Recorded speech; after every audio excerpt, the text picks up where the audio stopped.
Halo teman-teman, Assalamualaikum warahmatullahi wabarakatuh. Perkenalkan, kami dari kelompok 9. Di sini kami akan menjelaskan tentang teknik punishment dalam modifikasi perilaku smartphone addict melalui video animasi. Selamat menyaksikan.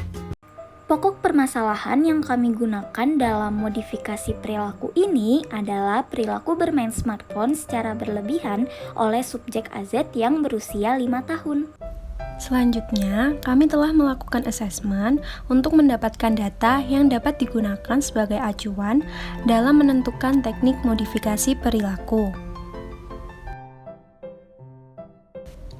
Di sini, kami telah menggunakan 3 jenis assessment untuk mendapatkan data. Yang pertama, yaitu dengan melakukan observasi kepada subjek dalam bermain smartphone. Yang kedua, yaitu dengan pemberian kuesioner kepada significant others, yaitu ibu subjek. Dan yang ketiga, yaitu dengan melakukan wawancara bersama ibu subjek. Teknik observasi yang kami gunakan adalah observasi non-partisipan, di mana observer hanya sebagai pengamat dan tidak turun langsung ke lapangan, atau turut serta dalam kegiatan yang dilakukan oleh observee. Pencatatan observasi menggunakan teknik rating recording yang bertujuan untuk mencatat durasi dan intensitas subjek dalam bermain smartphone. Selanjutnya, kami memberikan kuesioner kepada significant others, yaitu ibu subjek. Kuesioner yang kami berikan terdiri dari 16 item pertanyaan dengan tipe jawaban terbuka dan tertutup. Pada tipe jawaban terbuka, maka ibu subjek dapat memberikan jawaban secara bebas menurut pendapat dan hasil pengamatannya selama ini terhadap subjek.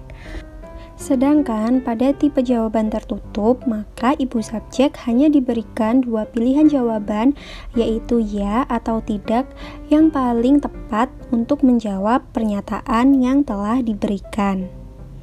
Tujuan dari pemberian kuesioner ini adalah untuk mendapatkan data tambahan mengenai durasi dan intensitas subjek dalam bermain smartphone.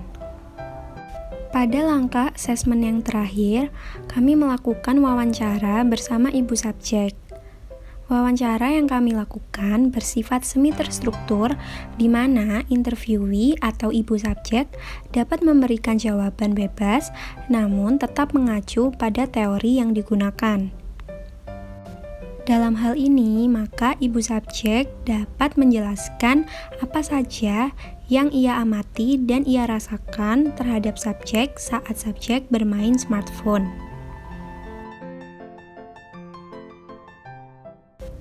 Hasil dari asesmen ini bahwa subjek telah memenuhi aspek-aspek smartphone addict dan subjek juga telah menunjukkan adanya perubahan perilaku, perasaan, kondisi kesehatan, dan kepekaan terhadap lingkungan. Hal ini didukung oleh pendapat sang ibu di mana subjek sering mengeluh sakit pada beberapa bagian tubuh, seperti mata dan juga leher karena terlalu asik bermain smartphone. Selain itu, saat subjek dipanggil untuk makan atau untuk istirahat atau sekedar dipanggil oleh orang tuanya, subjek seringkali mengabaikan panggilan tersebut karena terlalu asik bermain smartphone. Untuk rancangan modifikasi perilaku, kami memilih 5 dimensi smartphone addict menurut Aljoma tahun 2016. Dimensi yang pertama yaitu adalah overuse of smartphone atau penggunaan smartphone secara berlebih oleh subjek. Dikatakan berlebih apabila telah mencapai batas waktu yang telah ditentukan. Dalam kasus ini, batas bermain smartphone pada subjek adalah 1 jam dalam 1 hari. Apabila subjek telah melebihi waktu yang telah ditentukan atau melebihi waktu 1 jam itu, maka subjek telah masuk ke dalam dimensi yang pertama. Dimensi yang kedua adalah the psychological social, yang meliputi respon anak terhadap orang di sekitarnya secara nyata, berupa ketidakstabilan emosi, seperti mudah marah apabila diajak berbicara, berteriak, dan mengabaikan sapaan yang diberikan. Dimensi yang ketiga adalah the health dimension, yang meliputi kondisi kesehatan individu secara fisik, seperti mudah merasa pusing saat bermain smartphone, dan mudah mengantuk. Dimensi yang selanjutnya adalah preoccupation with smartphone, yaitu meliputi munculnya perasaan gembira yang berlebih sehingga mengabaikan lingkungan di sekitarnya. Perasaan ini muncul karena subjek terlalu asik dengan smartphone-nya, hingga ia melupakan bahwa ada orang-orang di sekitarnya secara nyata. Lalu dimensi yang terakhir adalah the technological dimension, yaitu adanya pemikiran bahwa individu sangat terbantu akan teknologi. Namun, pada dimensi ini tidak kami gunakan karena rentan akan bias. Pada pelaksanaan modifikasi perilaku ini, kami menggunakan teknik modifikasi perilaku punishment. Teknik punishment yang kami gunakan adalah teknik punishment negatif dan juga positif, berupa reprimand feedback atau pemberian feedback, aversive activity atau pemberian aktivitas yang tidak menyenangkan, dan respon cost atau penarikan hak istimewa pada subjek. Tujuannya adalah untuk membatasi dan mengurangi perilaku subjek dalam bermain smartphone. Pelaksanaan modifikasi perilaku ini akan diadakan selama 30 hari mulai tanggal 25 April 2021 hingga 25 Mei 2021. Untuk teknik pelaksanaan akan dijelaskan pada slide berikutnya. Teknik ini akan dilakukan selama 16 kali dalam kurun waktu 30 hari.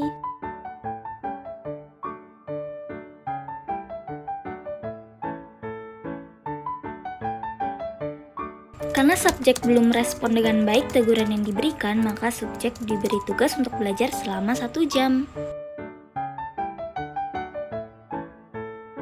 Tujuan memberikan tugas pada subjek adalah untuk mengubah fokus subjek agar tidak terlalu sering bermain gadget.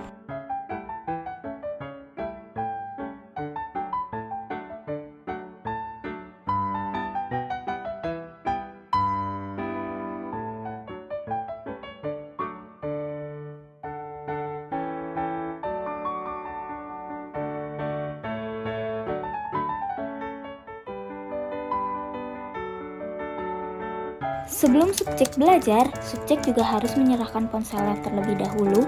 Hal ini bertujuan agar subjek dapat fokus pada kegiatannya.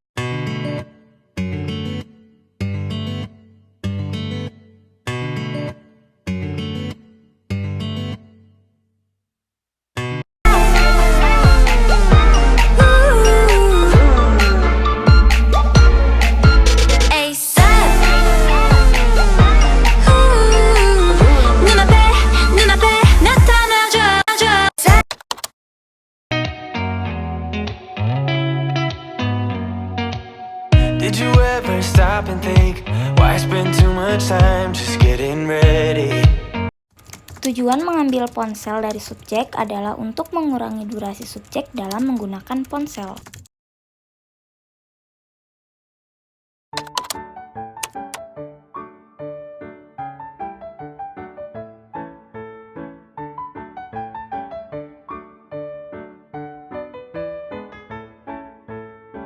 Sama seperti sebelumnya, pengembalian ponsel pada subjek akan diberikan selama 2 jam setelah ponsel diambil.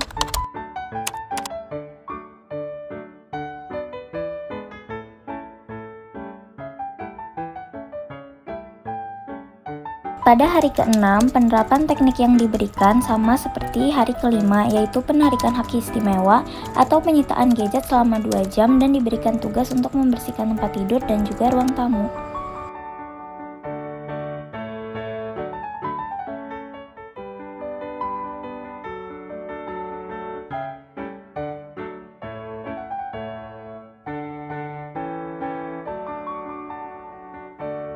Pada hari ke-7, pengambilan gadget pada subjek berlangsung selama 3 jam karena subjek telah bermain gadget melebihi batas waktu biasanya. Di sini, subjek terlihat enggan bermain gadget. Maka dari itu, teknik yang digunakan adalah dengan memberikan feedback berupa ajakan untuk belajar.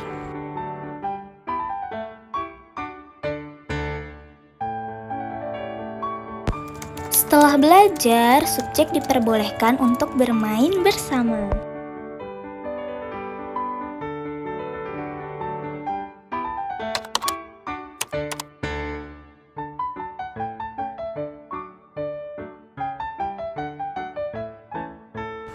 Pengambilan smartphone dilakukan selama 3 jam karena subjek kembali bermain smartphone dalam durasi yang lama.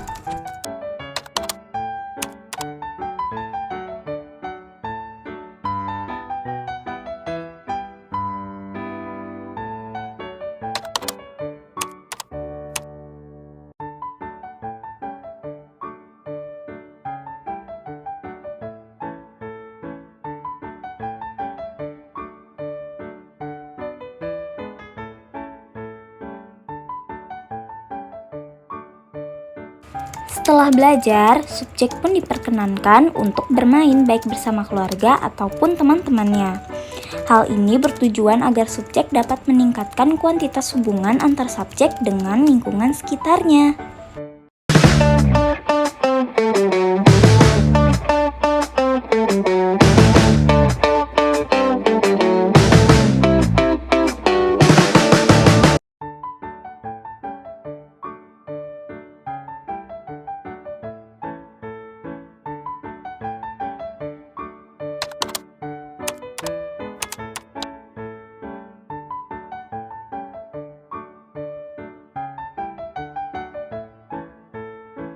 Di sini, subjek diberikan stimulus berupa ajakan untuk belajar bersama.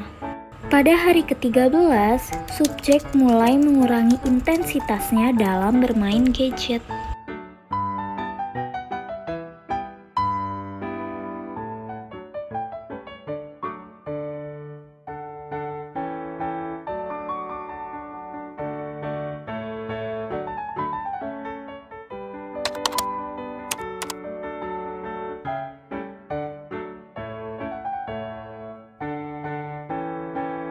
Pada hari ke-14, subjek hanya diberikan feedback berupa kalimat perintah untuk ibadah sholat Jumat dan berhenti bermain smartphone.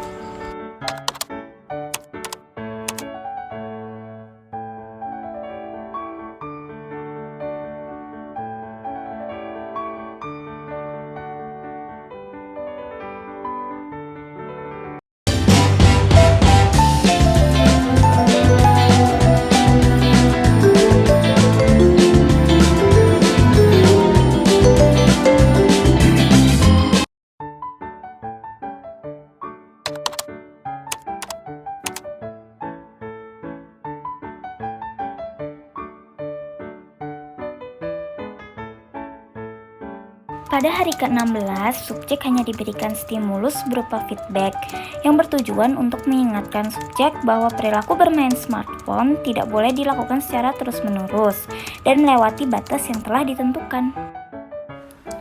Selanjutnya adalah evaluasi modifikasi perilaku. Untuk evaluasi modifikasi perilaku, tentunya terdapat kelebihan maupun keterbatasan mengenai pelaksanaan kegiatan. Menurut kelompok kami, kelebihan dari teknik modifikasi perilaku terhadap perilaku smartphone addict adalah dapat mengurangi atau memperbaiki perilaku subjek, yaitu berlebihan dalam bermain smartphone. Perilaku tersebut dapat berkurang karena subjek akan diberi feedback atas perilaku bermain gadget berlebih, seperti belajar, mengerjakan PR, dan membantu kegiatan rumah seperti membersihkan rumah. Kelebihan selanjutnya adalah subjek akan merasa enggan atau malas mengulangi perilaku berlebihan dalam bermain smartphone, karena perilaku tersebut dapat menimbulkan hukuman seperti penarikan hak istimewa dari subjek, yaitu smartphone dalam waktu beberapa saat. Selain kelebihan, tentunya juga terdapat keterbatasan dari teknik punishment yang kami gunakan. Karena apabila teknik yang diberikan tidak efektif atau kurang efektif, subjek akan menjadi individu yang kurang percaya diri dan akan melakukan perilaku berbohong karena takut akan diberi hukuman. Sehingga kami memberikan punishment positif maupun negatif dengan waktu yang tidak berurutan dan tentunya tidak diberikan secara terus-menerus. Selanjutnya adalah kesimpulan dan saran dari modifikasi perilaku yang telah kami lakukan. Kesimpulan yang dapat kami ambil adalah modifikasi perilaku berupa teknik punishment yang diberikan kepada subjek dalam rangka mengurangi perilaku smartphone addict yang dilakukan selama 30 hari telah membuahkan hasil yang positif. Dalam arti, teknik punishment tersebut berhasil mengurangi perilaku smartphone addict pada subjek. Teknik punishment tersebut menggunakan punishment positif dan juga punishment negatif yang berupa pemberian feedback atas perilaku bermain smartphone. Selain itu, pemberian tugas lain berupa memberikan tugas untuk belajar dan mengerjakan pekerjaan rumah, dan penarikan hak istimewa berupa mengambil smartphone subjek.